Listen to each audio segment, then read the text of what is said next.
Patel Institute of Technology. So we are hosting this event, AD Patel Institute of Technology. So I request the madam to introduce our institute and our department. Madam. Thank you, Mehul. Am I audible to all? Yes, yes. Good morning to all, one and all present over here. First of all, I wish congratulations to all the participants to join such a informative session on embedded system design. As you are aware that EC students must get so much information about the embedded system design challenges, as well as all electronics student must have to remain update with the technology, advancement in the technology. So I hope you will get the latest information and also get some motivation to work in the embedded domain further. I am Dr. Hetal Patel, working as a professor and head of Electronics and Communication Engineering Department at AD Patel Institute of Technology. Now we are affiliated with Charutar Vidya Mandal University, CVM University. We are offering a BE program as well as ME program. We are offering a special ME program in signal processing and communication. uh, the uniqueness of this master program is because this program is offered only first time in the GTU and now first time in the CVM University. We have a scope to offer the state of the art courses which are in line with the industry, and also the demanding areas of signal processing and communication will cover under this PG program, master's program. We have state-of-the-art laboratories in the domain of digital signal processing, image processing, video processing, wireless communication, data communication, and networking. Total amount of laboratory cost around 2.6 crores. In addition to the regular teaching learning process, we have the research project funded by Space Application Center (ISRO).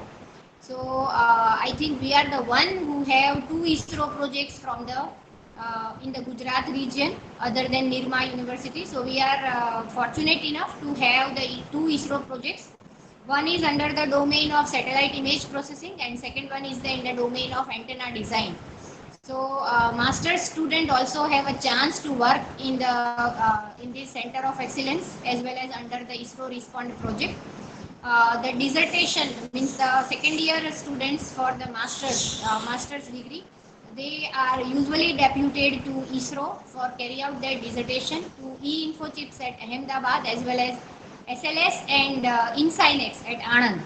So there is a huge scope of carry out the research in the different domains of signal processing, image processing, video processing, statistics, and as well as in communication, antenna design, optical fiber related courses. We have MOU also with the reputed institutes and industry.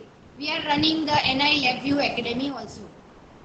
So I hope that you also will enjoy this session, as well as if you would like to refer the curriculum of the master's program offered by ADIT EC department, you can refer through our website, institute website, as well as it is available on our CVM University website also.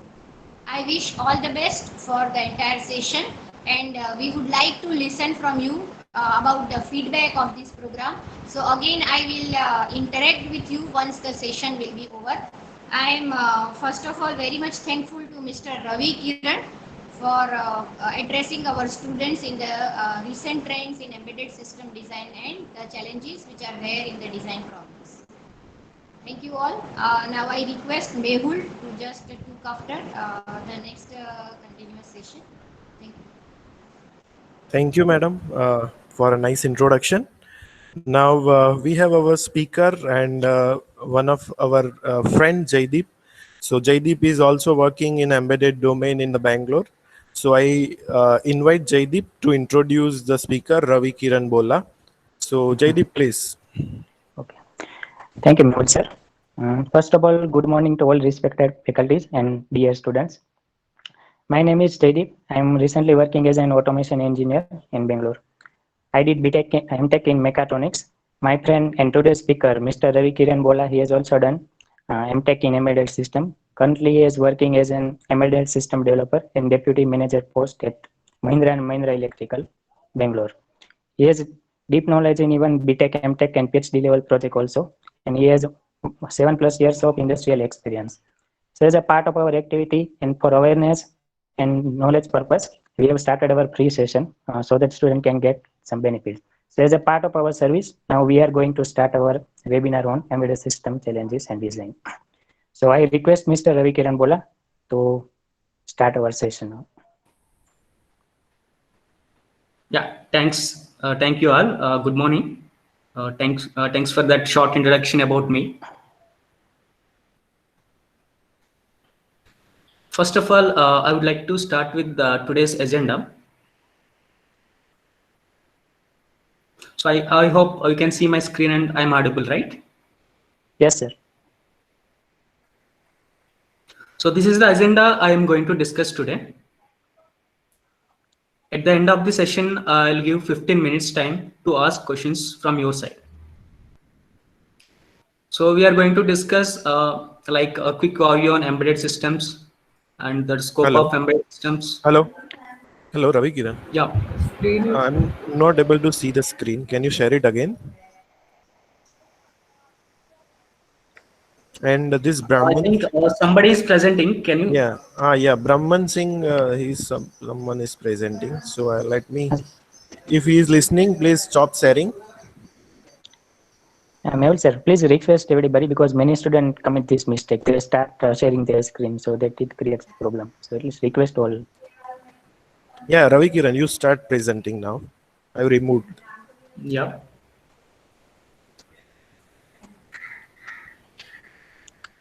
So I hope you can see my screen. Yes, now it is visible. Now it is easy. So this is the agenda I'm going to discuss today. So first I would like to discuss a quick overview on embedded systems, and then scope of embedded systems, and how to learn embedded systems, and what is the entry level expectation from industry. So and what are the challenges we face in real-time embedded systems. So and I would like to discuss two projects. So one is with wireless fire monitoring, and another is, so there is a BMS and electric vehicle. So next, so I would like to give an introduction about my YouTube channel. I'm teaching free embedded course there. So that's the agenda we are going to discuss today.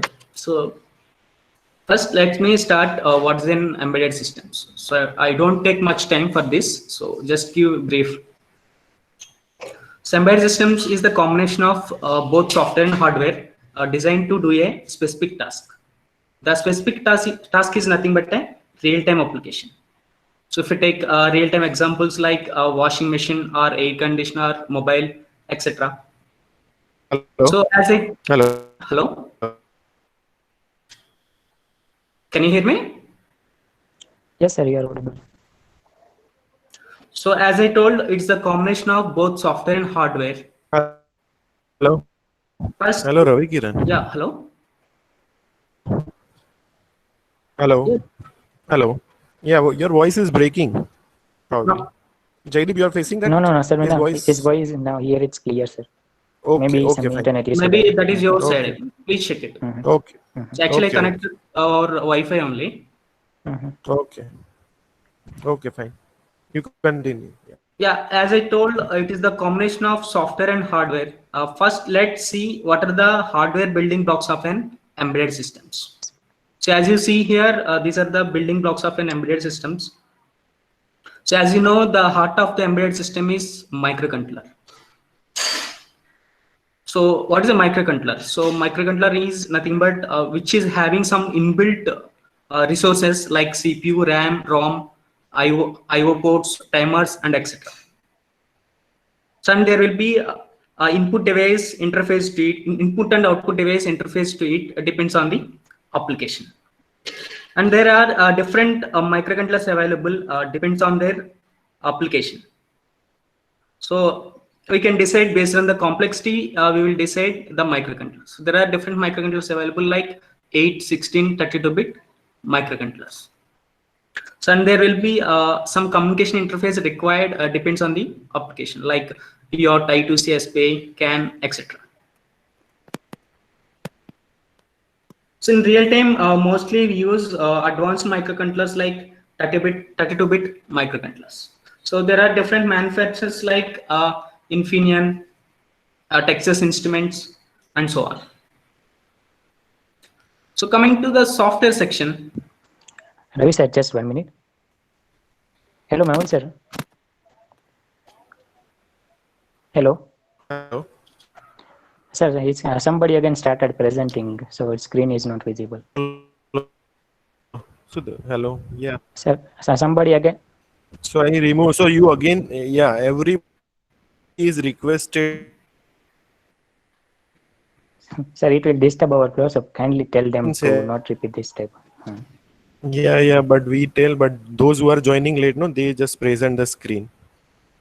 Who is presenting now? Ah, yeah. Fine. Ravi Kiran, it's your screen, no? Yeah. Yeah. Okay, fine. So coming to the software section, nowadays we are writing embedded software mostly in embedded C language. So in earlier days, we used assembly.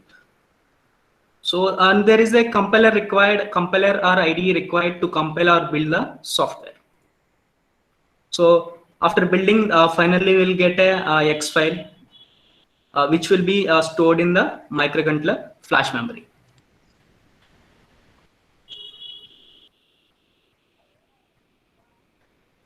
So after build, okay.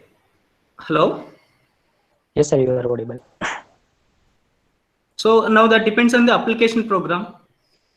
What we have written, the microcontroller start working. So that means it accepts the different inputs and process or produce required outputs depends on the application. So next, if we see applications of an embedded systems. So there is no field without involving embedded systems like automotive, industrial, or home automation, or medical, etc. So that's a quick Kindly, overview on kindly, embedded systems. kindly zoom your presentation. Hello, Ravi Kiran. So now I Yeah. hope you can see them, right? So that's a quick overview on embedded systems. So next we'll move on to next topic, the scope of embedded systems.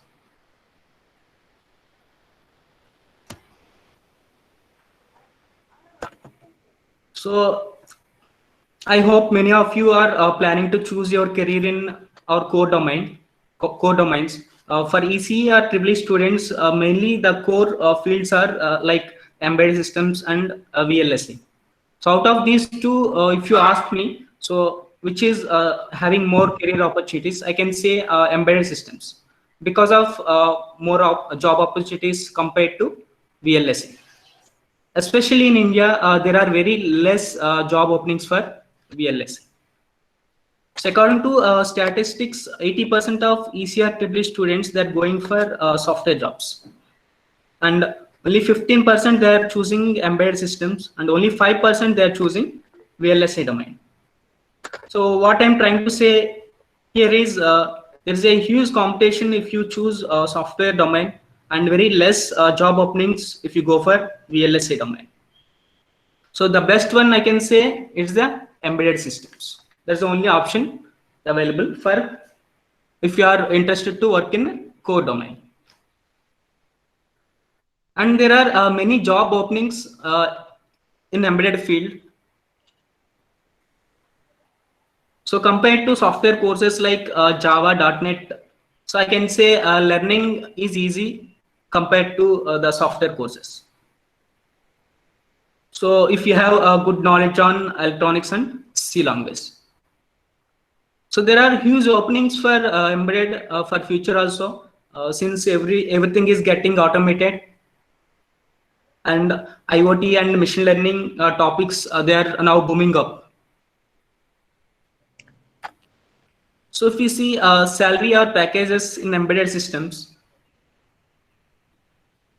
so embedded systems, this field is offering very good salaries or packages compared to software jobs. So even for freshers, the company is offering 4 to 5 lakhs per annum. So usually the market rate will be like, so if you have 5 years of experience, you will get 10 lakhs per annum easily.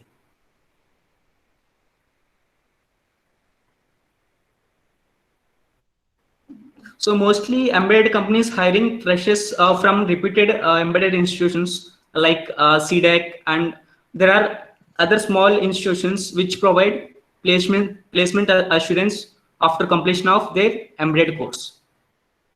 So I can say for freshers, mostly from on-campus, so only they will get opportunities. So other than that, for embedded as fresher, it's very difficult without directly if you apply.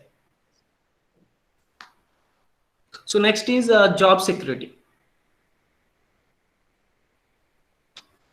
So if there is any recession or downtrend in the software market, companies will start firing their employees. So I can say in embedded, due to less people, the job security is a bit better than software field. So next, if you see the advanced topics in embedded systems, so there are different advanced topics like IoT, artificial intelligence, machine learning. So nowadays, every automotive company, they are going for electric vehicles to reduce pollutions, and that is the future of automotive. So there are different career paths in embedded. So if you see career paths like, so there are two fields. One is embedded software, embedded hardware. So in embedded software, again, there will be opportunities for development as well as for testing. So even for hardware also, there will be two paths. One is hardware development, embedded hardware development, and embedded hardware testing. So if you got any job in embedded company, that may be like embedded software developer or embedded software testing engineer or embedded hardware development engineer or embedded hardware test engineer. So these are the roles available in the real field. So next, if you see different sectors, like, so there are different sectors offering embedded jobs like so as I discussed earlier, the applications of embedded systems. There are different sectors offering embedded jobs like automotive, home, industrial, automation, medical, etc. But out of these fields, 80% of jobs from automotive sector. So automotive is nothing but manufacturing vehicles. Main automotive based companies are like Robert Bosch, Continental, Mahindra, Volkswagen, Ford, BMW, and etc. So I worked for even Bosch, and currently I'm working for Mahindra. So I worked for BMW project. So our next topic is so how we can start learning embedded systems. So what's the entry level expectation from the industry? So I can say before going to start learning, you should have good knowledge on the below topics. So you should have a very good knowledge on C language, and you should have a good knowledge on electronics and digital electronics, and the last but not the least, the microcontrollers. So there are different microcontrollers available like 8, 16 microcontrollers. So for ECR EEE people, mostly they neglect C language. But if you go to any embedded interview as a fresher, 50% of interview questions on C language. So you should learn and expert in C language. And you should have a good knowledge on all these below topics as well. So your digital electronics is nothing but STLD. I think I hope you already having in your curriculum. So many institutions offering embedded courses. So like if you see the institutions, there are many institutions offering embedded course, but the popular one will be like CDEC and Vector India.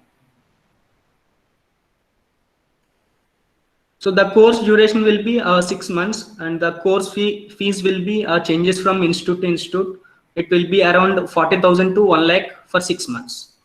So out of 6 months, first 1 and 2 months, they will teach C language only. And the remaining 4 months, they will teach microcontrollers, RTOS, and etc. So as I told, these are the famous institutes like CDAC and Vector India. So there are some other small institutions also which provide placements. So what you have to consider before any institute is like considering the placements, which is providing more placements. Everyone will say that we will provide placement, but at last they will not provide any placement. So you should be careful choosing the institutions. So there will be entrance exam. You have to qualify to get admission into these famous institutions. So no institution will give job guarantee. That's completely on your learning and your skill and talent. I have seen people who have done embedded course in famous institutions, still they didn't get placement. So even I have seen people who have not done any course, still they got the job. That's completely depends on your hard work and your skills. So you can do self-learning also. There are many online trainings available. You can choose so the best one. See, I'm also teaching free online embedded course. You can follow that course. So at the end of the session, I will introduce that my channel. So our next topic will be like what are the challenges of real-time embedded systems. So I have identified a few of the challenges. So as listed here. So that is first one is microcontroller internal resources constraints like CPU usage, RAM, flash, etc. So as you know, microcontroller is having a very limited resources like fixed RAM, fixed flash, and etc. So it is very important to choose the best suitable microcontroller which fits for your application. So why? Because once the developer is over, it's very difficult to change the microcontroller in the middle, as the project development takes years for the complex projects. While deciding the microcontroller, we have to consider all the additional requirements for that application which may arrive in the future. And developer should be a very skilled person that should write very optimized codes which will fit in the limited resource environment. So for example, if you take one person, if you write one code for application 100 lines, for example. So the skilled developer, the same code he can write it in within 10 lines. So that means you need to learn how to write optimized codes. So that will come by practice only. So you have to do a lot of practice in C language first. So optimized code is nothing but that should be short, and it should take less execution time, and it should consume limited resource of microcontroller, as I told. So and the codes should comply coding guidelines like MISRA standard. So there is a MISRA standard in real time to follow. So once the developer has developed something for some piece of code, that will be checked with MISRA standard. So if there is any thing which should not be used, if the developer used, then that will detect and that will raise it as an error. So before proceeding to the project delivery. According to standard, the microcontroller resources should not cross 70% of RAM usage and 70% of CPU usage. So that is the standard saying 70%, but in real time also most of the applications, the resources may shoot up, like RAM will be used at 80 or 90%, and CPU also sometimes it will rise to 90%. So even though it will work, but that is the recommended standard is 70%. Should not cross more than that. So next challenge I have identified is like hacking the ECU or microcontrollers.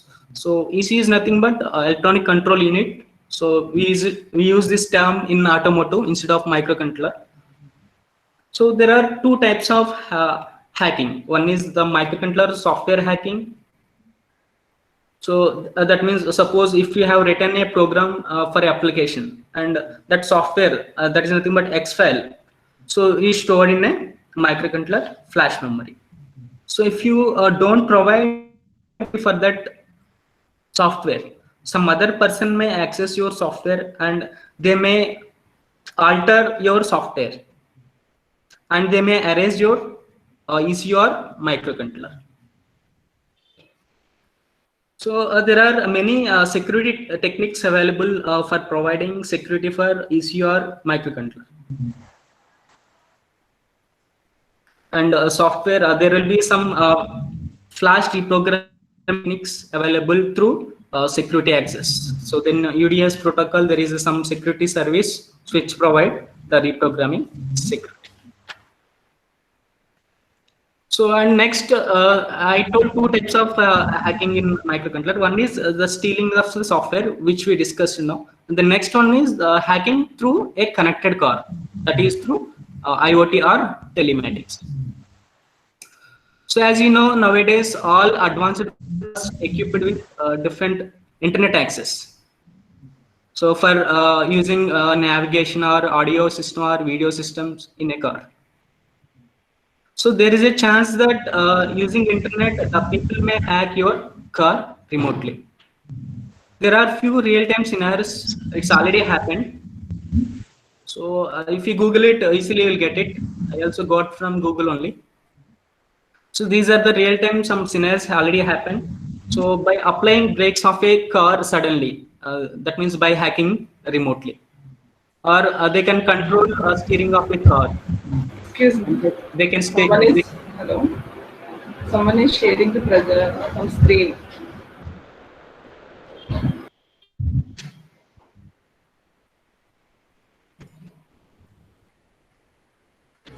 Hello. It's Ravi Kiran's presentation only. No one is sharing. I'm just showing the example. Okay. So can I continue? Yes. Yes. So that means the controlling the steering of a car. That means in the middle, if you control a steering, what will happen? The accident may occur. So and when the person is going in at 100 speed, the hackers will suddenly open the door of a car. So just which will create so the panic situation to the driver. So all this possible if you don't provide security. So there will be some security techniques available to avoid this hacking, like the same techniques which they use for internet, the same can apply here. So why? Because one EC is connected with IoT, but remaining issues communicating with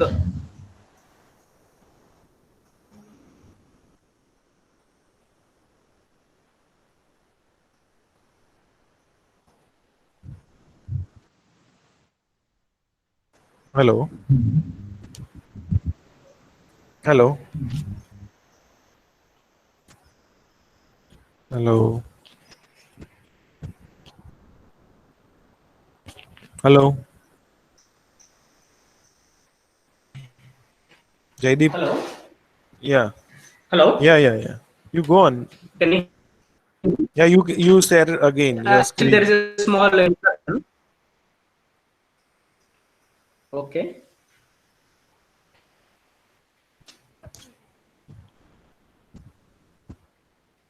So can you see my screen or Yeah, we can still see. lost? We can see. So Yes, I yes. hope I can continue, right? So as I told, these are the challenges. That's the next challenge is the functional safety. As I discussed, hacking we can avoid using some security features which we use for even internet. Also, they are using some techniques to avoid hacking. The same techniques may apply here. And our next challenge is like functional safety.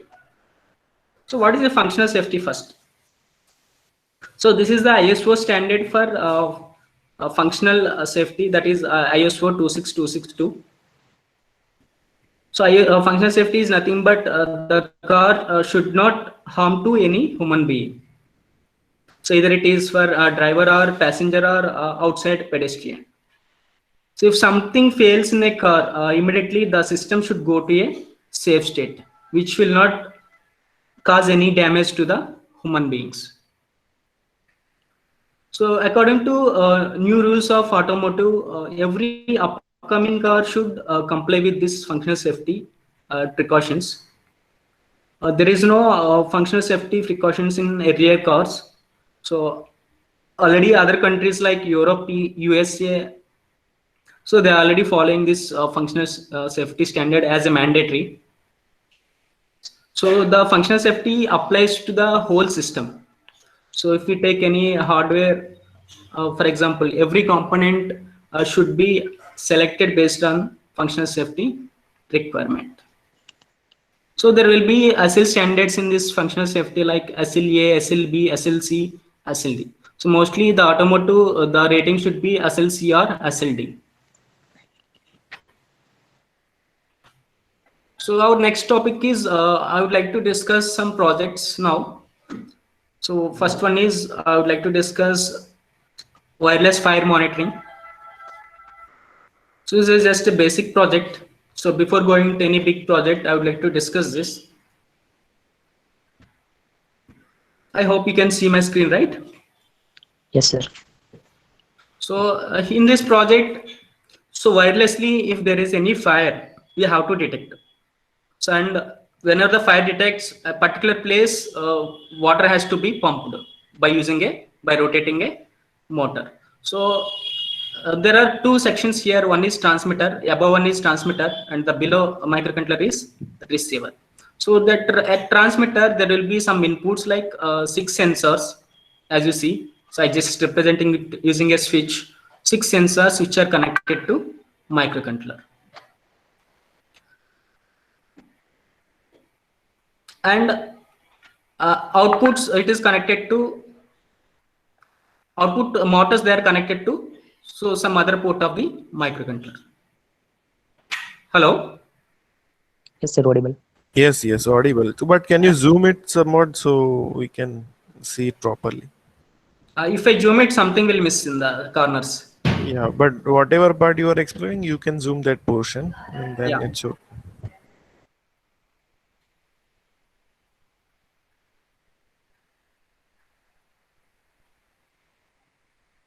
So I hope you can see my cursor, right?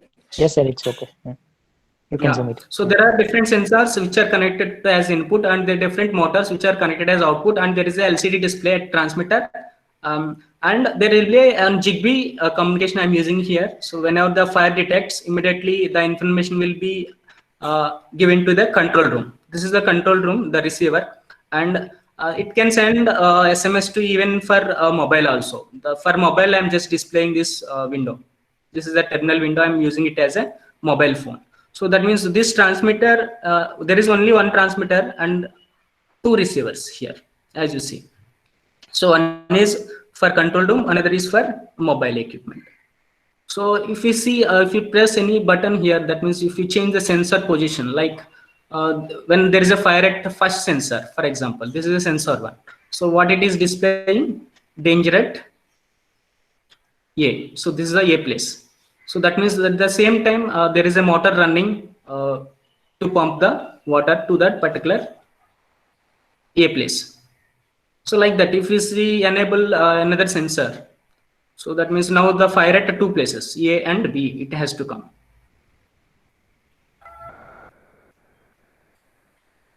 So no need of hardware, you can develop many projects using this Proteus simulation.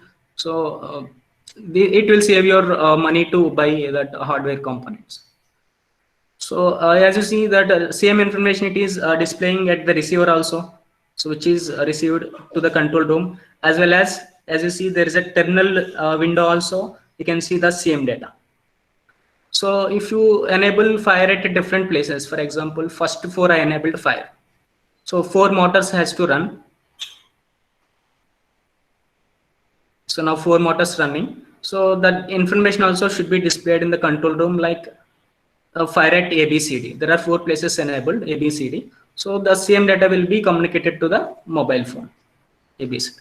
We are just simulating this, the Zigbee communication. Zigbee range is around up to 2 kilometers you can transmit maximum using Zigbee.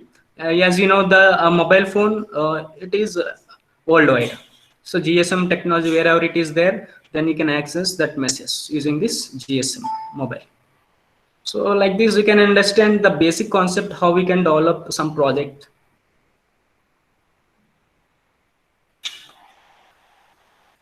So here I'm using to interface motor, I'm using a motor driver to drive. Why? Because microcontrollers offers very less currents. So we need to drive high power motors. Then we need an interfacing circuit here, that is motor driver.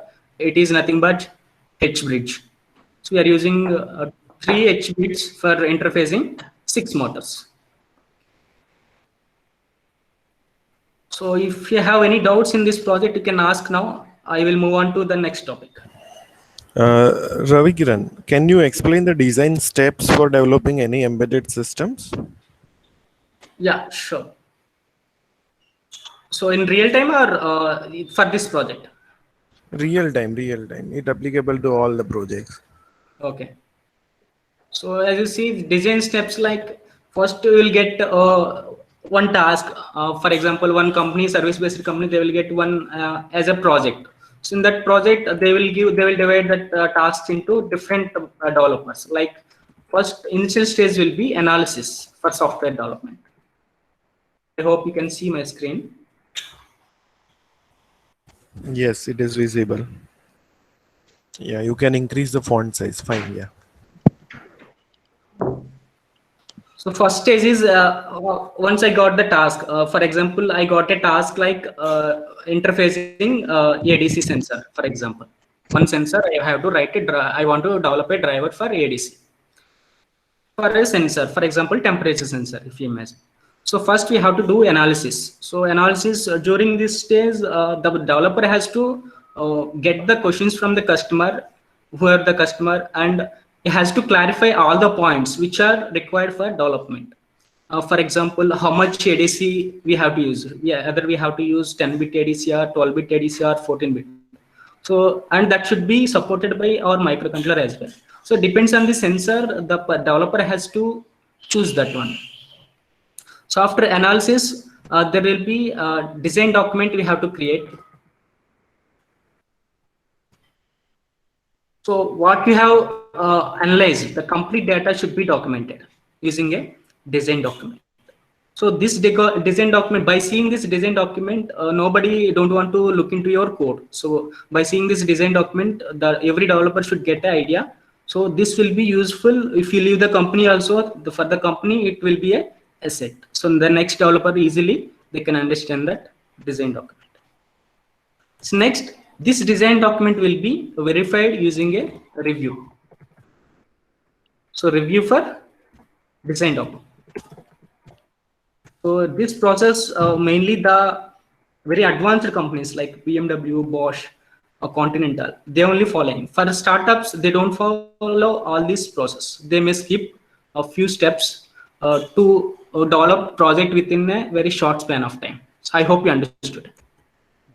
So if the company needs very detailed and everything should be process oriented, then only big companies they will do. So I can say 50% of the time the MNCs, most of the advanced MNCs, they spend the time on process, creating documents, reviews, and only 30% they concentrate on coding, unfortunately. So that is the reason I suggest, if you are going as a fresher, better go as in a startup or a small company. If you go for a big company, they will give tasks like filling some Excel sheets and following some process. If you are experienced, then it's better to follow process. Anyway, you already know coding. So for learning coding, better you can start with your career in a startup company or middle level company. After design review of design document, so this will be depends on the company. One company may give 1 person reviewer or 2 persons as a reviewers. So the reviewer, again, there will be some criteria. At least 4 years experience person, they can take up a review. That depends on the company. So after review approval, again, they can start with developing coding. Again, after developing coding, you have developed a driver for ADC, for example. So that will be the code will be, again, you have to send over any server only. There will be, Git. I hope many of you know Git Jenkins environment. So better you can Google it later. So Git, there is environment. We use Git or SVN. There will be different servers available. So you don't send code over any mail or any share folder. So you have to send the code through a proper server. That is a Git or SVN. You can note it down. So once you upload your coding, whatever you developed that coding, so that will be again reviewed by 2 persons. Review for coding.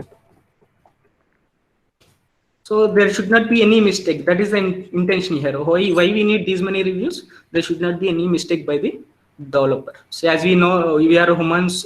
We make some mistakes. So after review, okay. So this coding, I'm just considering with all the coding guidelines, like Misra standard check.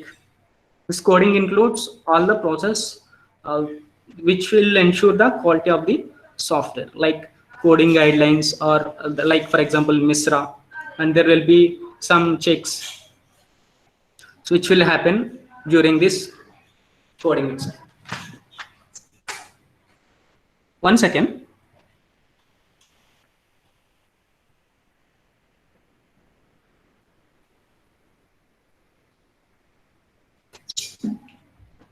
Yeah, I'm back. So after this coding review, again there will be some testing we have to do. Suppose you have developed one ADC driver, that should be tested thoroughly with all the 365 test cases. So for this, you have to write test cases. This testing includes writing test cases for the driver and taking the logs of that test cases and etc. So there will be some tools we use for testing, like CANOE. If you want to test some CAN relevant stuff, if you want to check some ADC, there will be some test benches available to simulate that voltage and all, which is required. So after this, again, they will verify. A few companies, they will verify test cases also. Few companies, they may not verify. That depends on up to the company. So after this testing, if everything okay, during testing, we will come to know whether your driver is working or not. So if it is not working, then again go for. So if you want to change design also, you can change at that time, or if you want to change the coding also, you can change. So it depends on that what's the problem. So if everything success, then after testing there will be delivery process. So delivering is nothing but documenting all this process. For all this, we need everything should be documented. These are the software development process which they follow in most of the companies, MNCs, but small companies, as I told, they may not follow all these steps. So any doubts in this, you can ask.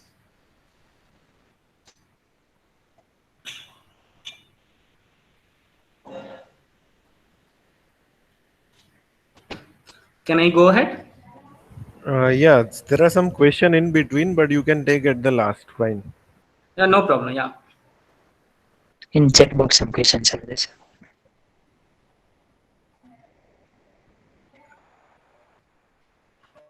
So next, I would like to discuss. So according to our agenda, we have to discuss electric vehicle, how an electric vehicle works.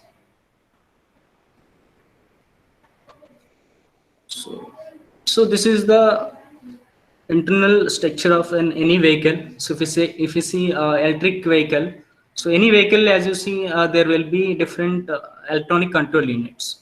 So I can give you an example, like in BMW advanced car, there will be more than 80 electronic control units. So as you can imagine, one ECU itself, it will take 2-3 years development. So if you imagine 80 ECUs in a car, So you can imagine how much complexity of that hardware complexity of that project.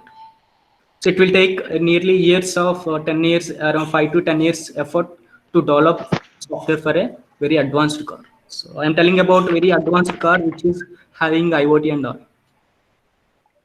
So every car is made up internally. Mostly the main component is electronic control units. So as you see, the blue lines here, that is the CAN protocol communication. Sorry, yellow lines.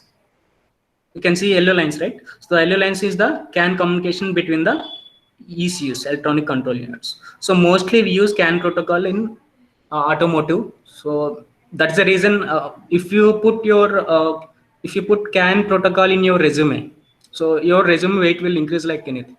So I recommend to start learning CAN protocol. So there is no car without involving CAN protocol. So here all these ECUs will talk to each other by communicating or CAN.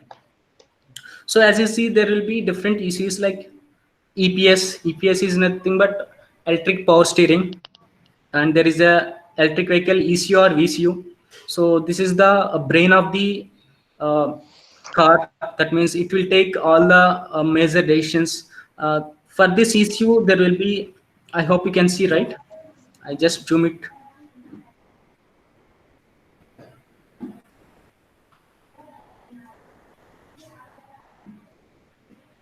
I hope it is clear for you. Yes. So the major components like accelerator, brake, the key, ignition key, and there will be the gear selector, lever selector. So to move forward or backward, we need a gear shifter here. So like this, all these major components, like once you start ignition, once you press the key, that is works with GPIO. So that is interfaced to a VCU. So and there is an accelerator, act pedal, which we give, which is used for increasing the speed of the car, and there will be a brake to apply brakes. So and so on. So all these connected to a ECU, that is nothing but VCU. VCU is nothing but vehicle controller unit. So this VCU will communicate to your, there will be a BMS and other ECUs. So mostly it will communicate to battery management system. So in electric vehicles, you know, the heart of any electric vehicle is like battery. So there will be some battery modules available. There will be different packs like putting different cells in series or parallel. So they will make one pack. So mostly we are using lithium ion cells nowadays in all advanced cars. So for every battery, we have to monitor voltages, currents, temperatures, and etc. For this monitoring, there will be cell monitoring units required. So that is, we call it as BMU also, battery monitoring unit, BMU. So these BMUs will communicate to the main BMS ECU microcontroller. So I'm telling ECU means each ECU is a microcontroller here. That is different microcontroller. So these BMUs will communicate to again BMS. Again, there is a protocol, CAN protocol. So the inner lines you can see, these yellow lines, that is communicating to BMS. So the BMS, as I told, the main intention of BMS is monitoring voltages, current, and temperatures, and activating HV contactor or relays, etc. So now we got a command like ignition on, that will be communicated to BMS. BMS will switch on the battery, and at the same time there will be command sent or the CAN to this motor controller unit. There is a motor here. To run this motor, again there is a motor control unit that is also ECU. So that this VCU will give command to this motor control unit, so that motor will start immediately. And at the same time, the BMS activated HV contactor, that is relay, which enables power to the motor. So all these will happen. There will be some sequence. There will be some application flow diagram. It will follow that. So now whenever the ignition on, now the motor will start. Motor controller will start enabling the motor. Depends on the act pedal position. That means if we give 50% act pedal, then the motor will rotate 50% of speed. So if you give only 10% act pedal, so then motor will rotate 10% speed. So there is a relation. This communication will happen continuously. every time it will update once in 10 millisecond or once in 100 millisecond. That is very short time it will update once in a while. And here we are using a motor controller unit, that is ECU, but the main motor which is connected to motor controller unit, that will works with the AC current, so not DC. So but batteries store some charge in DC, but we require here AC. Again, there is an inverter required here. That's there is an inverter, so which convert this DC to AC. So again, that motor is a 3-phase induction motor, mostly we use in electric vehicles, which give more torque. That's the reason they go for a 3-phase induction motor. So, and this inverter may act both during charging. There is an onboard charger and a DC-DC converter. During charging, this inverter will act as converting 230 volts AC to DC.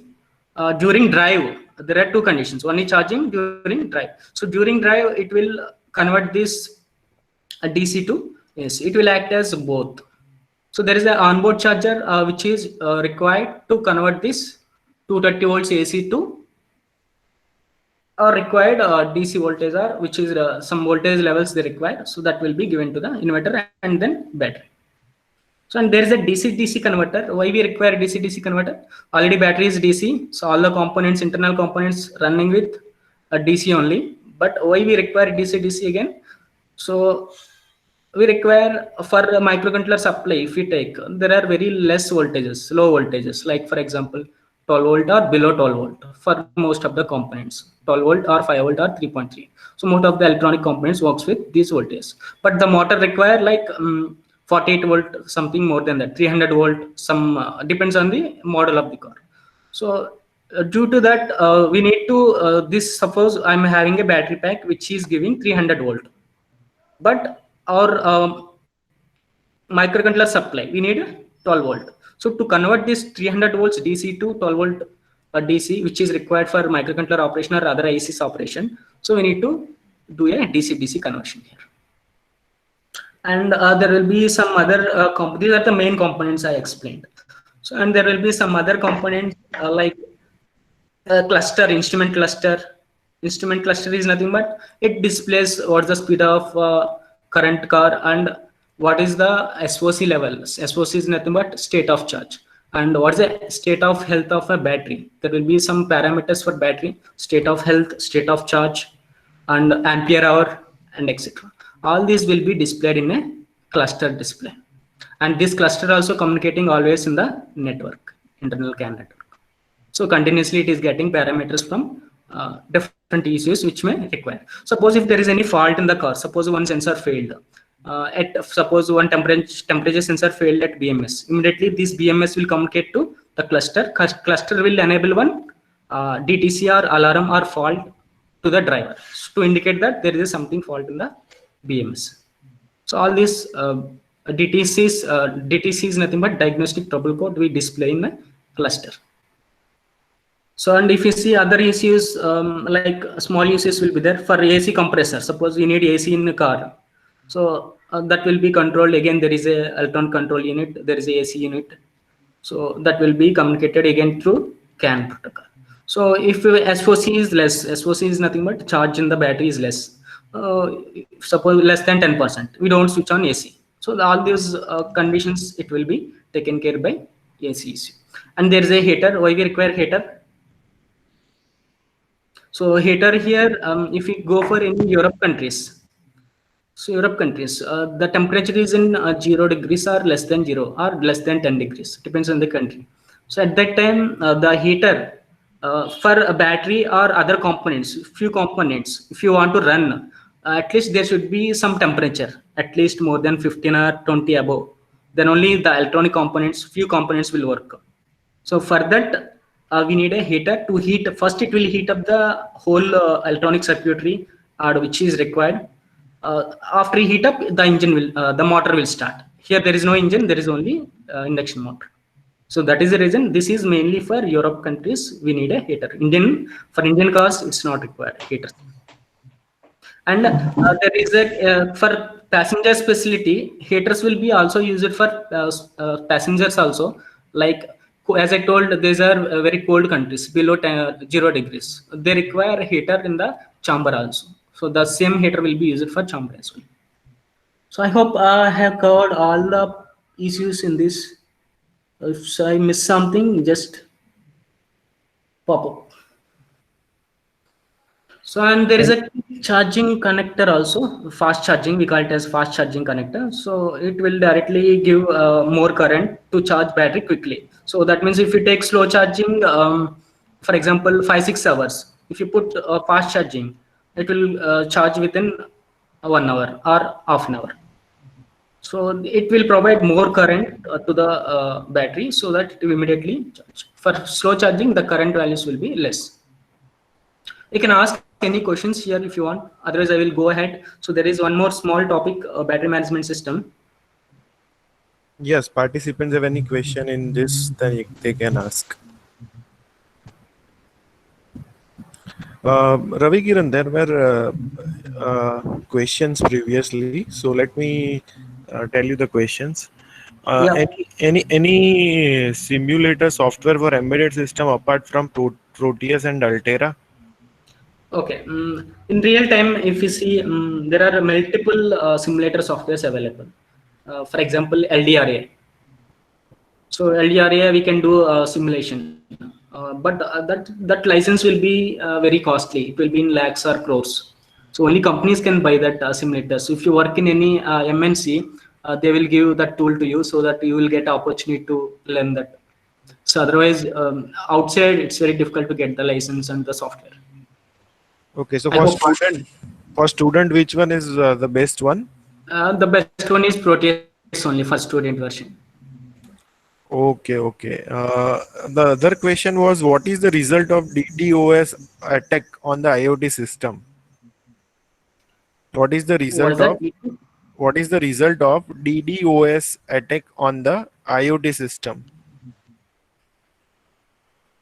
No, I am not aware of what. I didn't get the question also. Okay. So only the participant can elaborate that question. Okay. Please tell sir full form. So someone has written Kathan's, probably he may not be available right now. Oh, okay. Okay. Can IoT system connect with the satellite for reliable communication, so it won't be hackable? That is another question from Kathansa. Satellite. Yes. So internet, you want to connect with satellite. Yeah, IoT systems. I don't relate this. I mean, even that is random question. Okay. What I can say, mostly the IoT works with, as you know, GSM technology. GSM is nothing but our mobile. Our mobile, we are having internet, so that can be accessed anywhere in the world. But how the GSM technology works? First, we have to understand. First, the GSM, your mobile phone will connect to your local tower. The local tower will connect to the main tower. There will be for service provider, for Airtel if you take, there will be main tower. From that main tower, it directly will communicate to satellite. Okay. So again, from satellite to, it will communicate to another destination location. For example, if you are calling to USA, okay, so it will connect to the US service provider, that's main station. Again, from that main station to the particular city substation. Indirectly, it is going over internet through satellite only, I can say. I hope you got my point. Yes. So yeah, another question was, why the CAN protocol only used in the automation?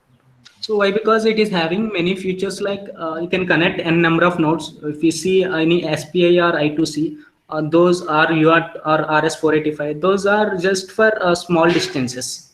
First thing, onboard. If you take I2C or SPI, onboard only. Onboard means within the microcontroller board only you can communicate. The distance is very less.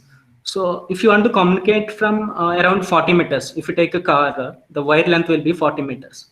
So, and you have to connect multiple nodes, not only one source, one destination. One source, multiple destinations. You have to, at a time, one user should be communicated with all other users. So the in CAN protocol, there is advantage, you can connect n number of, there is no limit for number of nodes.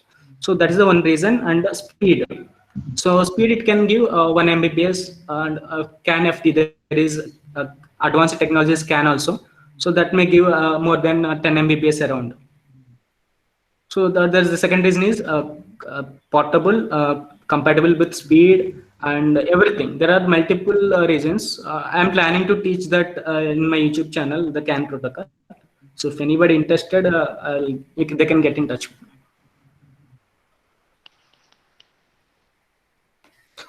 That's a very big topic. I can't cover within short span. So it requires a lot of time.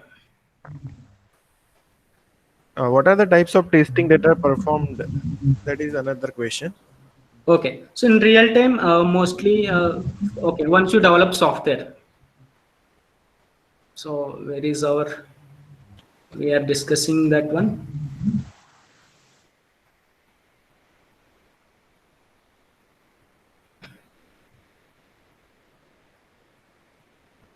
So this one. Yeah. Okay. So after coding, we have one unit testing here. So this one actually, this testing, we call it as a unit testing. Okay, so the developer will do this unit testing. So not the another person. So who developed the software? Suppose I developed a driver for ADC. I have to do the testing for that. We call it as unit testing. So next test will be like integration testing. Suppose you developed ADC module, other person developed I2C, some other person developed SPI. So all this code should be integrated in a single software, and you have to perform integration test at that. So once everything is done from application software, BSW with all drivers, so you are delivering software to the customer, car manufacturer, for example. So at that time, you will perform system level test. So we can say unit testing is there, integration testing is there, and system testing is there. These many gates, quality gates will be there before delivering the software, before going the software to the real car. And there will be so many regression tests. We call regression is nothing but automate. Instead of doing a manual, mostly the system test will be a regression test. That means automated.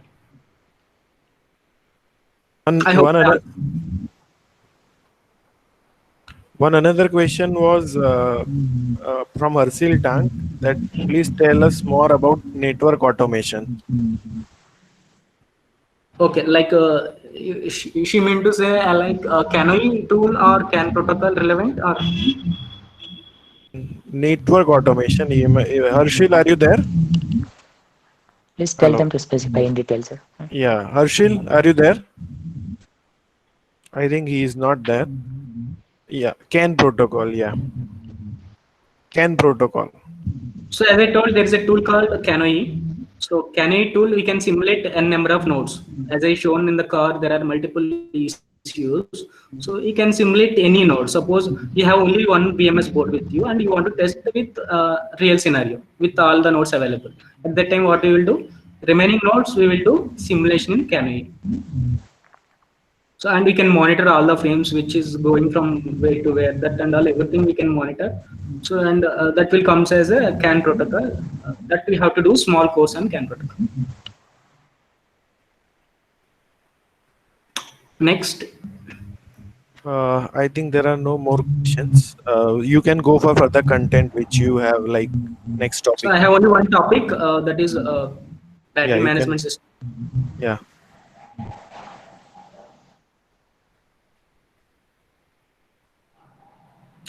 This is the battery management system which I'm going to discuss.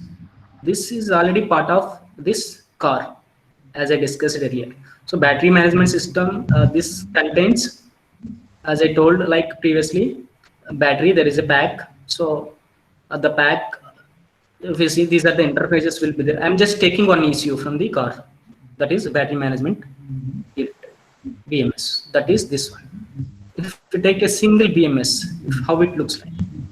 So there again, there will be multiple interfaces to this. So why we require, if you ask your question, like why we require BMS, like it is used to monitor voltages, current, and temperatures. That is the main use of battery management system. And to enable the HV contactor relay, enable or disable the HV contactor. So and it will perform like calculation of state of charge, state of health, and other parameters like ampere hour, kilowatt hour, and etc. And this will communicate with other ECUs, as I told, and there will be multiple communications available for this. Like if you go by one, I will like to explain one by one. This is your microcontroller center, and we are getting 48 volt system, 48 volt, for example, from pack. But our microcontroller and other components require 5 volt, 3.3, or few components they require 12 volt, for example, relay. So there is a power management IC. So what this IC will do is, again, there is a DC-DC converter before this. So the DC-DC will converter 42 volts DC to 12 volt DC. So again, this 12 volt will be given to the power management IC, that is we call it as PMIC. So the PMIC will convert these voltages to a lower voltage like 5 volt, 3.3 volts, and enabling, disabling different supplies. It will support all the features. Basically, this PMIC works with SPA protocol. So there will be one line, it is missing here. So it is communicating with SPA. Suppose the microcontroller wants to disable 5 volt supply. It will command the PMIC to disable the 5 volt supply. If you want to enable the 12 volt, not 12 volt, 5 volt, again, if you want to disable the 5 volt, again it will disable 5 volt. So that you can play with which power supply you want, but you should not cut 3.3 volts. Why? Because a microcontroller will not work if you cut 3.3. But it will support that feature also. If you ask PMIC cut 3.3, it will cut off. So there will be multiple features like there will be some internal watchdog also in this. Watchdog, what's the use of watchdog? So like if there is any fault in the microcontroller, if it is going for infinite loop, for example, somewhere it is going to a infinity loop. So at that time there should be some reset required, but nobody will observe that continuously. Nobody will monitor the microcontroller continuously to check whether it is working or not. So there will be this required that we call it as reset. It will reset the microcontroller whenever it requires. That is watchdog. So next, if you see, as I told, battery monitoring, again, there will be some temperature sensor, battery, the pack will be connected to this battery monitoring unit. Again, this is a IC, separate IC. Okay, this IC is having different ADC channels. Like if you have 16 cells, for example, 16 voltage cells it is having. For example, you have 4 temperature sensors. 4 sensors, ADC, 4 ADC channels for temperature and 16 ADC channels for battery. So again, you require, it will be having around 25, 30 ADC channels. You need to enable the ADC channels. Again, this works with, okay, it is getting data from ADC, but it is transmitting this, the get data. It will be transmitted over SPA protocol to the microcontroller. So it will request which whether it require cell voltages or it require temperature sensor voltage, temperature sensor ADC values, or it will command microcontroller will command this BMU to get the data, required data. So there will be multiple features like detecting some cell faulting, OpenWire, for example. It can be able to detect, and it will give a command to the microcontroller that there is some battery fault or open circuit occurred. So that is a use of this battery BMU. Basically, it will monitor cell voltage and temperature sensors. So, and there will be onboard temperature sensors. This is on the microcontroller board. So, while we require temperature sensors on board, suppose board temperature is increased. So, if the temperature is going within a particular limit, certain limit, then the microcontroller should. So the ADC temperature is to microcontroller will decide, the application will decide whether it has to cut off the 5 volt or 3.3 completely, like that. So temperature should not increase for the even for microcontroller board also. So next there will be HV aux pack voltage sensing. This is nothing but HV is nothing but HV contactor relay. We are turning on through this, as I discussed earlier. We are turning on HV contactor relay through this BMS. Can you zoom and it? There will be pack. Can you zoom it a little bit more? You can see, right? So this is mostly used for aux battery voltage sensing. That is, if you are having 48 volt system, the 48 volt has to be detected again using a sensor. And be current sensor required to sense the current, how much it is drying, the motor is drying, or during charging, how much current it is charging. So all these features will be done by this current sense. So basically use a shunt for this current sense. If you Google it, you will get it. What's a current sense shunt? So again, that's a big topic. You have to check. So and there is a LIN. Why we require LIN to communicate, to have some components which require very less speed and not safety critical. Then they can go for LIN communication instead of CAN. So I can give an example, like if you want to control your mirrors, for example, car mirrors. So most of the car companies they don't use CAN protocol to control that mirror adjustment microcontroller, or to command that mirror adjustment microcontroller. So mostly they use LIN for that small applications. For you are closing windows, right? Window glass up and down. So that is also done by using LIN. So, and there is a flash memory. Why we require flash memory? It's very interesting. This is external flash, not internal. Don't confuse. Internal flash, we use it for microcontroller X file, to store microcontroller X file. But external flash, we use to store so the data. So which is suppose I want to in a car, I want to measure how many kilometers the car is running. Suppose we brought a new car, 0 kilometers, it will store in this flash memory. Suppose you drive it for 50 kilometers. The 50 has to be updated in this flash memory. Again, once you start, okay, you are switching off the power supply also. Ignition off means, ignition or key off means you are switching off the car, and you are next day, if you go for ride again, it has to start count with after 50 only. So how you are getting that data? Why? Because it is storing it in a permanent memory. So we call it as a permanent memory. Once you power off and on also, the memory, it remains same. So it will update from there. So next, if you go for next ride, next day, so again that will update from 50 to 100, something like that. So every time it will, before you're shutting down, the system shutting down, the values will store in the critical parameters or DTCs. There will be multiple parameters which we are storing it in flash memory. So very interesting, useful topic for embedded systems. So and next is RTC, real-time clock. So why we need RTC? So I can see like in your computer also you are having this RTC. There will be CMOS battery. So if your CMOS battery gone, what will happen? Your time and date will not update, right? So similarly, microcontroller also, to maintain time and date continuously. So you are switching off the power supply of microcontroller once you drive over. So even though still the time should run continuously. How it is possible? Internally there is a RTC IC and there is a small battery which power up this RTC. I hope many of you seen that small battery inside every microcontroller board or any motherboard. So we require to provide time and date, we require this one. And while storing data, that along with the timestamp, it will store it in the flash memory. I hope you got the point. So next is there is a relay driver. So why we need a relay driver? So as I told, we are controlling some relays like HV contactor, turn on or enable or disable. So for that we need a relay driver IC. So why? Because microcontroller pins provide very less currents. For example, let's say 100 milliamp something.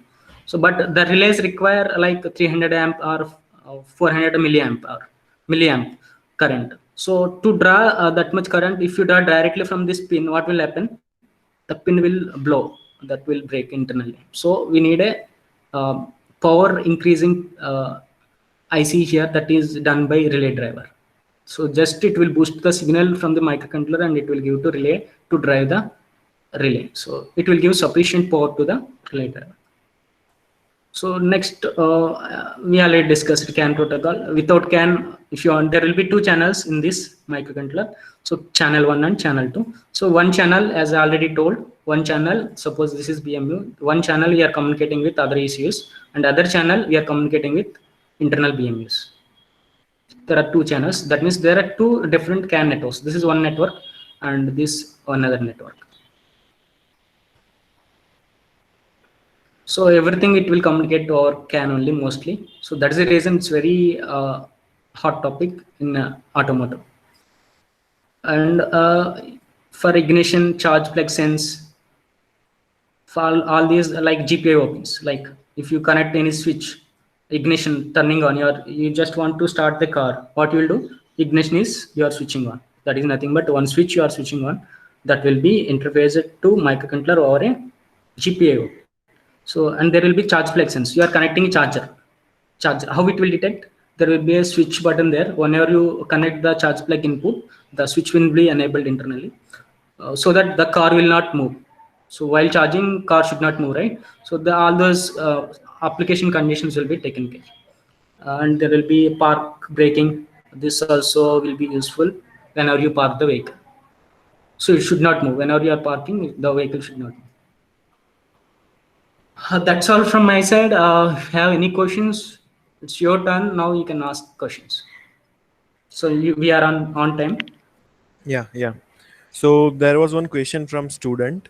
For beginner students, like they need to learn all these 8-bit, 16-bit, and 30-bit microcontroller, or any one they can learn and they can apply.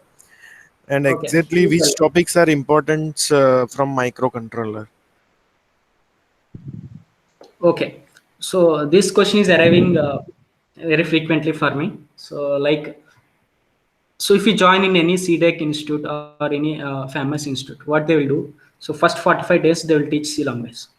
So better we can learn C language before going to the session itself. I will show you my channel. So as you see, I made one video how to learn C language. This one. So I'm just helping students. It's a just free course. If you watch this, there will be nearly 41 videos in this C language. This will be touched by IIT professor. This will be very useful. I'm suggesting some books also for C freshers. I recommend C in-depth textbook to start with. So after this, before going to any institute, if you learn with your own, so that will be added advantage. So you will be the first in the race, I can say. So easily you will get the job once you finish the course.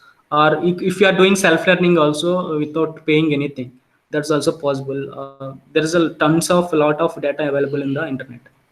Just you have to do is search. People like me, they are giving many free courses, so you can get that. So come to your point, like you have to learn first after C language.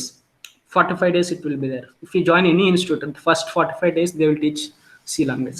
Next they will start with any small microcontroller, like 8-bit microcontroller, 8051 or Atmega 16 or any small PIC microcontroller they will pick, and they will start teaching 1 month. After that small microcontroller, they will start teaching 32-bit microcontroller. So this is the complete course available for you. If you want, if you are interested, you can watch my channel. That complete 8051, I made videos. So it's a complete course for, even I'm starting with from very basic, like what is the current, what is the voltage, and what is the relay, what is a transformer. I am explaining each and every component. And I'm going to complete this 8051 also. And next, after this, as I told, you have to learn a 32-bit microcontroller. So 32-bit microcontrollers, there will not be much free courses for that, but you have to, if you search, you will get. So just, but I recommend to at least one 32-bit microcontroller required before entry to any company. So that is very important. And most, last but not the least, you should have very good knowledge on communication protocols. The communication protocols, it will cover. What it will cover? We already discussed. First, the most thing is CAN protocol. And then SP. If you see all these components, you see all the components which I explained now. All these communicating with protocols only. This PMIC, SPI. So this BMU, SPI. this flash memory, it is communicating with SPA, RTC, SPA. So relay driver is communicating with SPA, and the CAN and the LIN, all these comes under communication protocols. So if we take some IO expander, we need a mostly we use IO expander to interface GPIO also. So for that we need a I2C. So these are the very important protocols required before entering into embedded systems. All these protocols they will cover in embedded course, but better you can learn from your side before starting that course itself. Next. Okay, one question is, what is the difference between flash memory and EEPROM? EEPROM. Okay, that is already there in your curriculum also. Anyway, I will explain. So, okay, so electrically erasable read-only memory and flash memory. So, flash is fastly erasable. Electrically erasable, this is a slowly erasable byte by byte, but flash is fastly erasable. And cost-wise also, and reliability also, if you see, flash is having a bit less reliability compared to EEPROM. So EEPROM is widely used, even very MNCs like BMW, they are using EEPROM. They're not switching to flash memory to store data, user data, or as I told the kilometers example. All these data they're going still they're using external E-square RAM. So why? Because even if it is slow, but there are some advantages. Both is having some advantages. So flash is quickly accessible, quickly we can write it compared to EEPROM. But reliability, if you see, EEPROM is more reliable. Lifetime, if you see. Okay, Ravi Kiran, can you type And your... mostly, don't confuse with internal flash and external flash. Internally, okay. So most of the microcontrollers nowadays having internal flash memory. So there is few controllers having access EEPROM also. But the X file which you are writing program, that will be stored in a flash memory. So the EEPROM which is internally, that is used for, as I told, like data memory. Ravi Kiran, can you type your email and your YouTube channel link into the chat box so the participants Anyway, can... I planned this one. Yeah, okay, So fine. nothing is available. There is a Facebook group available. This is my YouTube channel. This is my email ID. So you can, if you need any projects or if you need any paid course also. Actually, I'm planning in future some paid course also. The problem is within institutes, no real person will teach in embedded institutes. I hope you understood the point. So only the real persons who developed the software in real time, they will get a very good exposure than embedded institutions. So I can guarantee that. Why? Because they didn't work in a real time environment. So I'm just planning a paid course also in 32-bit and CAN protocol and advanced topics like AutoSAR, UDS. There are many advanced topics. If you put that topic in resume, your resume will wait immediately will get called. And I don't know whether I can say this one or not. There will be okay. As a fresher, it's very difficult to get in embedded domain. But if you have gap like 1 year, 2 years, that also we can fill with some experience. I've seen many people, and I helped nearly 15 persons to get job in MNC with 1 year, 2 years gap. So that also I can assist you how to do that. I don't tell I will give directly experience. I will suggest you the person who is giving that. So you can always approach me. I'm just pasting this to chat box.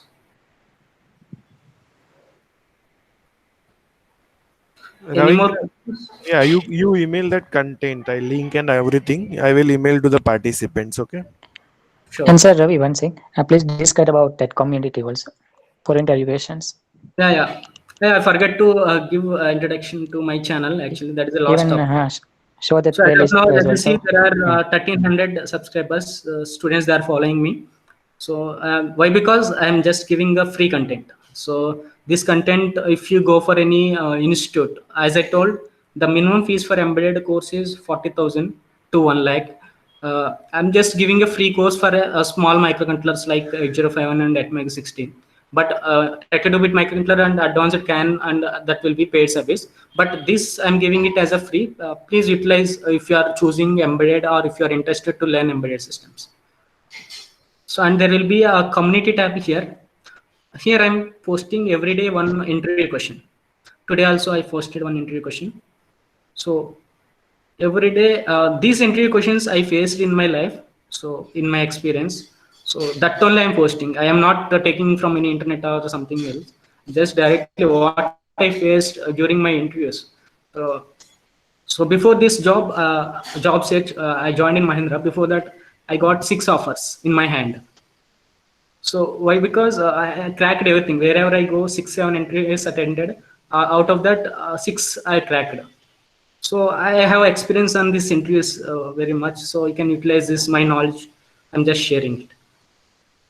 So every day I'm posting one question. This will be very useful. People will neglect this, but this is their career or life. Yeah, that's all from my side. Okay, thank you. Any other question from the participants?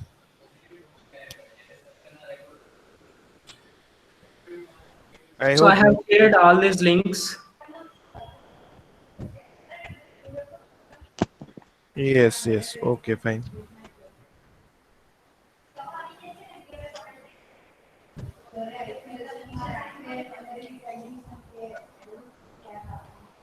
So I hope this session is informative and useful for you. Yes, yes, yes. So I think there are no questions. So let me wind up the session. So we are, as a EC department, we are very much thankful to Jaideep and the Ravi Kiran Bolla for having a very nice session on the embedded. And in future, wherever we require your help, we will surely ping you. Thank you all the participants for attending this session and making this webinar successful. Once again, thank you Jaideep and the Ravi Kiran Bolla for the nice session. Thank you all. Yeah, thank And you sir, very much. just 1 minute. Sir, Mehul sir. Yeah. See, right now, number of participants are very less. So I request you to forward these links to all students. So because Yes, yes, otherwise yes. they will Sure, sure. skip this. Sure. I'll forward it. And even faculty side or student side, if you have some suggestion or some feedback regarding Yeah. to this, please share with us so that we can utilize in our next session. Yeah. Anyone want to give the feedback, they can unmute themselves and they can give the feedback. Any faculty, any student, please. Anyone? Kindly unmute and give the feedback. Okay, fine. Already I have circulated the link, so participants will give the feedback. I will share with you if needed. Okay, sir. Okay. Thank you, Jaideep. Thank you, Okay. Ravi Kiran.